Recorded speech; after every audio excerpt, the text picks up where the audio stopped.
The ministry of the word this morning is Psalm 15. Who shall abide in God's sanctuary? A psalm of David. O Lord, who may abide in your tent?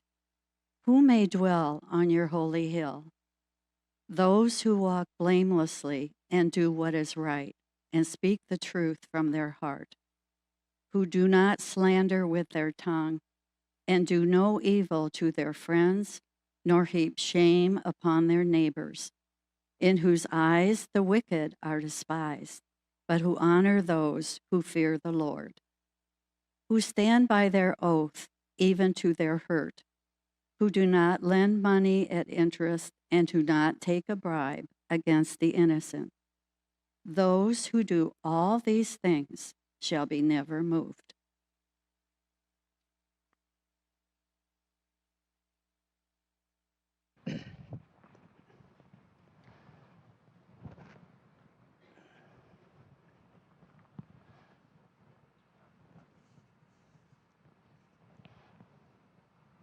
Thank you, Jane.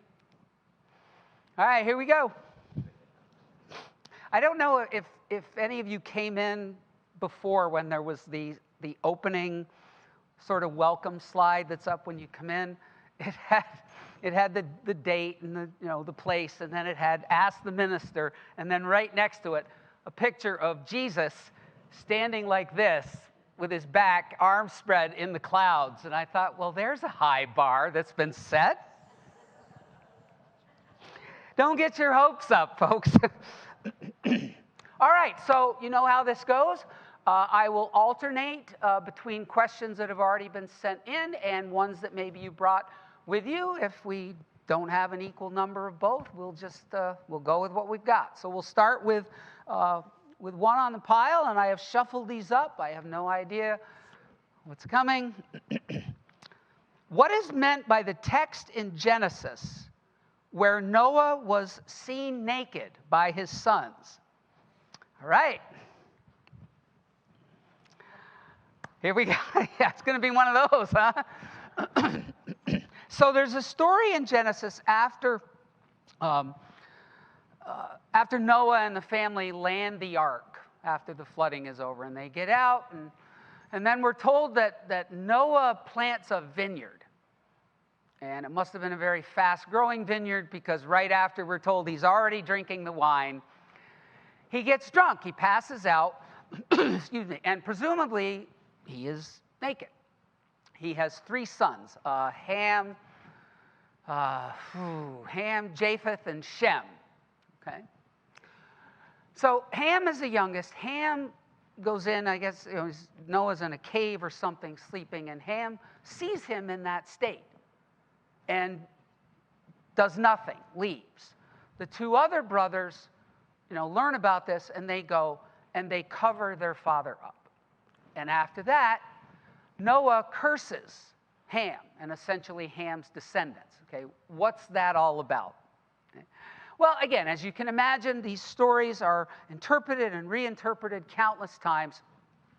My best sense of what that is meant to be speaking to us about is Ham is cursed because he encounters his father in a shameful, vulnerable position and chooses to do nothing to alleviate that. Whereas the other brothers, Shem and Japheth, they encounter that situation and they act.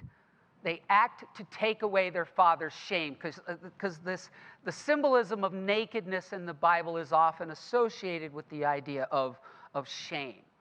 And so they act to alleviate that, to take away their father's shame. Okay? All right, enough said on that one. Any from you? Peg? What do you got? Yes.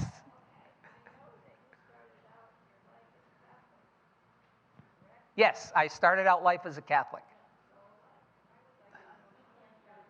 Yeah, I'm going to repeat them.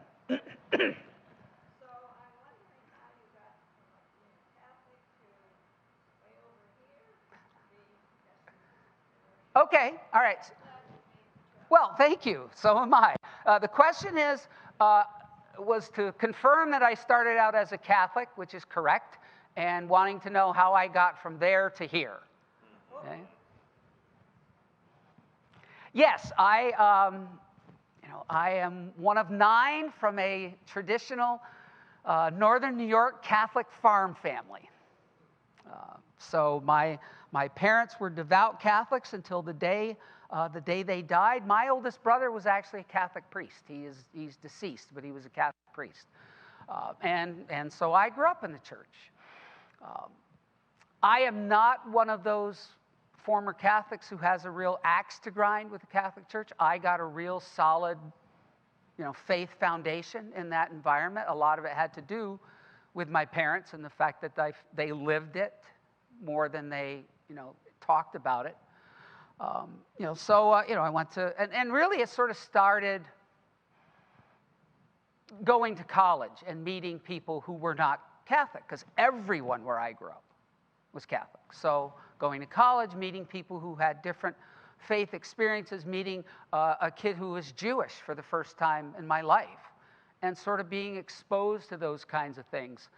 And then as time went on and I moved on to grad school, having more of those experiences, and also sort of developing my own interest in exploring those kinds of differences in traditions and faiths. I've always had, even from the time I can remember being this high, having that thing. I don't even know how to describe it.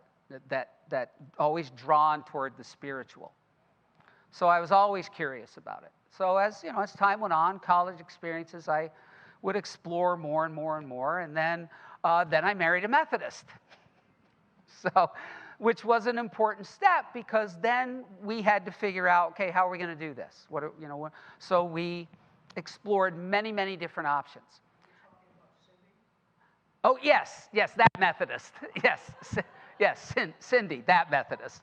And so we finally ended up first in a UCC church in New Hampshire, but then we moved from New Hampshire and we did a couple other different things, and then finally in the end we ended up at the UCC church in Montclair, New Jersey, which is kind of where this path started, because it was when we started going there and I became a member there that I decided to make the transition into ministry. So it's sort of a combination of life experiences and a lifelong curiosity about the spiritual paths and spiritual traditions, and studying things on my own, and just getting to the point where my differences with the Catholic Church were less about the basics than they were about hierarchy and things of that nature, the inequality of women, those kinds of things, which in my own studies of the Gospels, I looked at and I thought,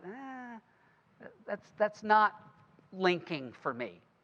So that's kind of what happened. It was sort of an evolution. Yeah. Is that? You're welcome. Have you had reason to go back to Catholic services and faiths of people that you knew, and can you still relate to it like you related as you were growing up? It's different, but yes. So Bruce asked if I still go back to any Catholic services for any particular reason. I mean, the answer is yes, of course, because the rest of my family is still Catholic. So when there's weddings, there's funerals, those kinds of things, I do go back.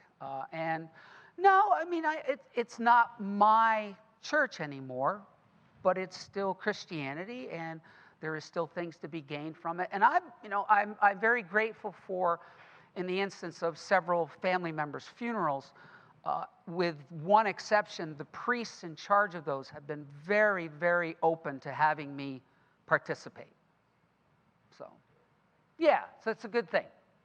Joe? Were you married in a Catholic church or Protestant church? And if you were married in a Protestant church, how did your devout Catholic parents feel? Okay, so the question is, were you... I didn't know this was going to be... But that's okay. This is why we're here. It's an open forum.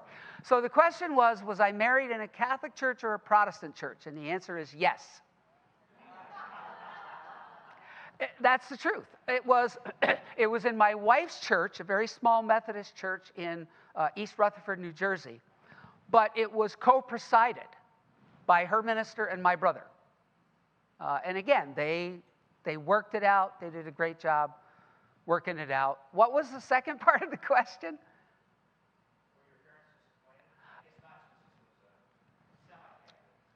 Yeah, no, no. They were. My father was gone by then, and again, my mother is, you know, lives it, and so, you know, it wasn't necessarily her preference, but she understood. She was pleased that we were willing, you know, that we wanted to combine the two, all of that stuff. And then in the end, it turned out she liked Cindy a lot better than she liked me, so.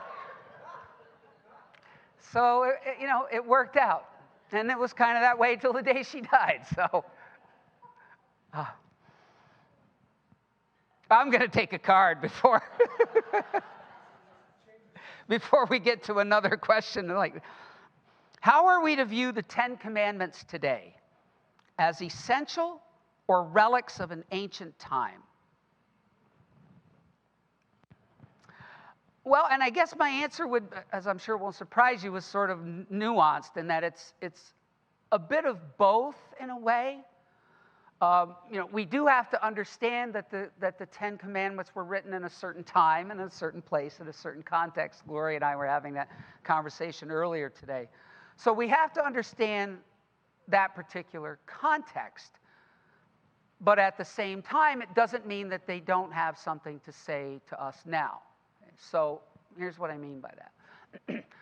The first four commandments are all about our relationship with God. Okay, so they are about not participating in idolatry. Okay, not making graven images. Okay, the idea of making graven images was because in that time and place, graven images were part of pagan worship. So there are those commandments. You know, keeping holy the Sabbath day. Again, those are all about our relationship with God. So maybe the specific, you know, the details aren't the same, but the basic premise and the reason for them holds. It is that our primary allegiance is to be to God and to nothing else before that, or no one else before that. And then the other six are about, they're centered in our relationship with each other based on our devotion to God. So those are, you know, those are things like not bearing false witness. Okay, so in the context of the time, that had to do with, you know, religious law, that there had to be at least two witnesses, two eyewitnesses to something in order for a person to be found guilty of an offense. So it had to do with those mechanisms, not bearing false witness in violations, cases of the potential violation of religious law. But for us, that simply means, you know, to tell the truth.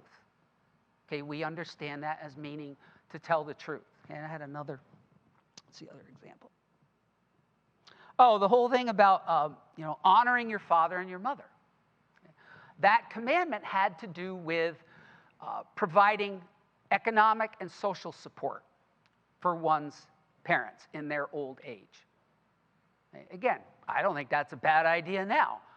But the general principle is, again, to respect and honor one's parents for the gift that they have given you of life. Okay?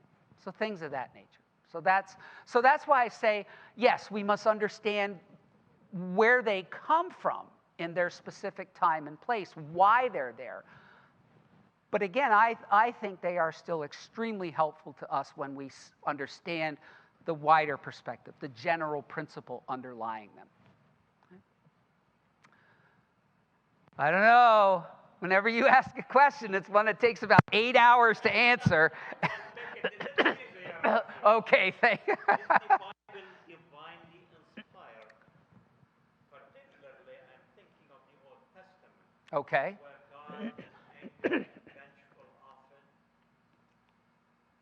in contrast to God of the New Testament, who is loving and kind and thoughtful. But as a whole, is the Bible Okay, so the base question is the Bible divinely inspired? You think that's a shorter answer? Well, again, as I mentioned a couple weeks ago, referring to the Tuesday night and the Thursday classes, my standard question, well, what do you mean by that? Okay, so I guess it depends on what we mean by divinely inspired. Do I think that God dictated every word in the Bible? Absolutely not. Okay, so, what does it mean to be divinely inspired?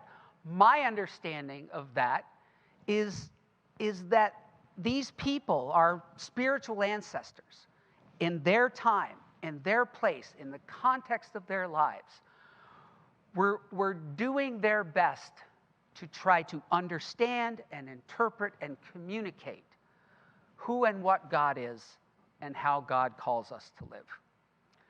Is it divinely inspired to that extent? Yes, in terms of that was their objective. That was their hope. That was their intent. But as we know, there's a lot in there that we look at and we think it's hard to see God calling on us to do certain things or to wipe out entire cultures of people, things of that nature. I think that's a little bit maybe what you're referring to with the difference between the Hebrew scriptures and the Christian scriptures, the New Testament. So, so again, I do not believe that the Bible is divinely inspired in terms of dictated by God and written down by humans. Because it's not illiterate.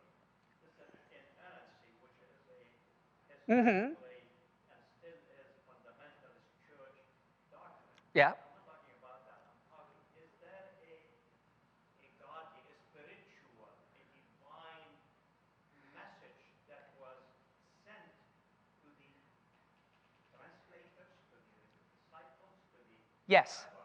that sort of that spirit of God came into their lives and they wrote according to what God would have dictated to them, not dictated literally. The message.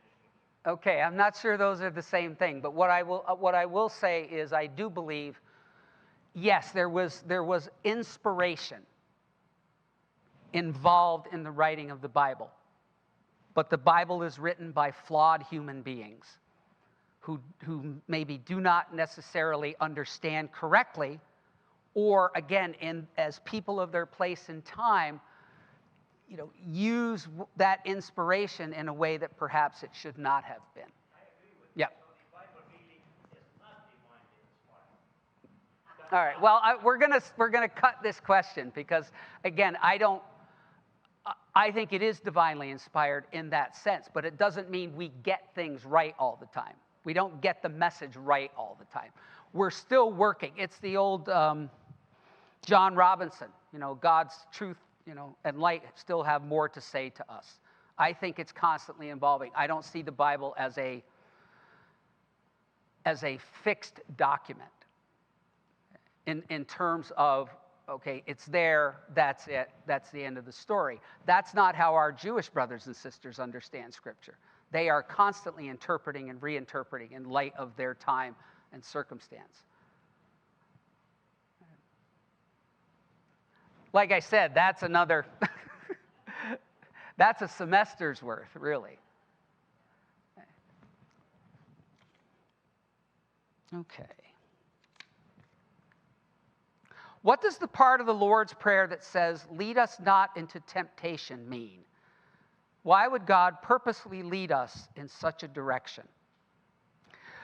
Yeah, I think that's a wording issue, a translation issue, that essentially the intent of that, the meaning of that phrase, "lead us not into temptation," is not meant to suggest that God might or would, but I think it really is meant, the intent of the phrase is to say, help us avoid temptation. Help us to move away from the things that tempt us. Pope Francis, I wrote that one down. Pope Francis recently said he thinks that phrase instead should read, "Do not let us fall into temptation." Okay, so it's a little bit different angle of looking at the same words. But that's my sense of it. Yep, Tom? A few weeks ago, you had a sermon correlating the principles of our democratic republic and Christianity. And you did it artfully and avoided the third rail of politics. I would just like to hear your thoughts as you approach that difficult subject. So Tom's asking about the message I gave July 4th weekend, talking about how a Christian should understand freedom and liberty and those kinds of things. What does it mean? What does it mean to be a patriot, to love one's country, and and how do you do that as a Christian? And so the question was how did the thought process of navigating that, or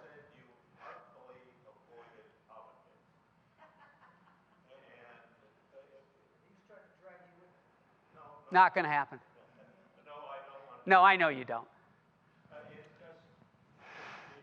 a wonderful subject for us to consider, Mm-hmm. and I just wondered your thoughts as you avoided the difficulties approaching Okay. that subject. All right. Well, to begin with, I feel that I have a responsibility to you to not duck things, to not duck difficult topics, whatever they might be. But then the question is, okay, well, how do you go about it? How do you approach them? For me, it's very simple. I approach it from the biblical literature and from centuries of Christian theology and spiritual writing and things of that nature. I am not a political animal in the sense that we normally think of that term, in terms of party and all of that stuff. I am a Christian minister before I am anything. And that's how I approach these things. I am political in the sense of that word going back to the ancient Greeks. And that word has its roots in something that essentially means the common good. And so that's always the perspective that I try to dive into these kinds of topics with, is looking at them not from a left-right, conservative, liberal, whatever label you want to put on it. Instead, I try to look at them from the sense of the common good and how does the Bible and our tradition speak to us about that. You're welcome.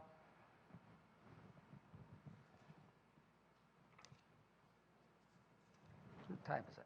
Oh, we got a couple more. What are we told about what Jesus did between Palm Sunday and Maundy Thursday? Well, it depends on the gospel. Matthew, Luke, and Mark tend to tell us pretty much the same things, that during that week, he goes back and forth from a town called Bethany, a couple miles away from Jerusalem, back and forth between Bethany and Jerusalem.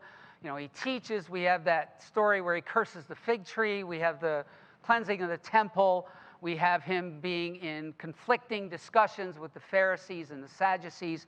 Those three gospels are pretty much the same in terms of what they tell us, which makes sense because we refer to Mark, Matthew, and Luke as the synoptic gospels, in that they are all very similar. They're not exactly the same, but they take a similar approach and tell many of the same types of things. John's gospel, on the other hand, is a different kind of thing. John's gospel is largely a theological document. In John's gospel, you get a Jesus who gives these long, sort of very theologically heady speeches that are not in the other three. And so in John's gospel, he simply goes to Jerusalem and stays there. And then most of the time in Jerusalem in John's gospel is taken up with what's called the farewell discourse, which is about 4 or 5 chapters long, where he is addressing the disciples for the last time. And it involves, it's 4 or 5 chapters of that sort of heady theological kind of language. So that's what we know. Your turn. Wore you out, didn't I? Oh, no. Oh. Go ahead. Okay, Jesus's lineage is always says that it goes back to the house of David. And of course, that would be through Joseph. However, Joseph is not supposed to be Jesus's father. So Okay. that sort of has tripped me up for many years. Okay. Yep. So the question has to do with Jesus' lineage as presented in the Bible and in Matthew's gospel primarily. It's presented as, he in both Matthew and Luke. Okay, first of all, they're the only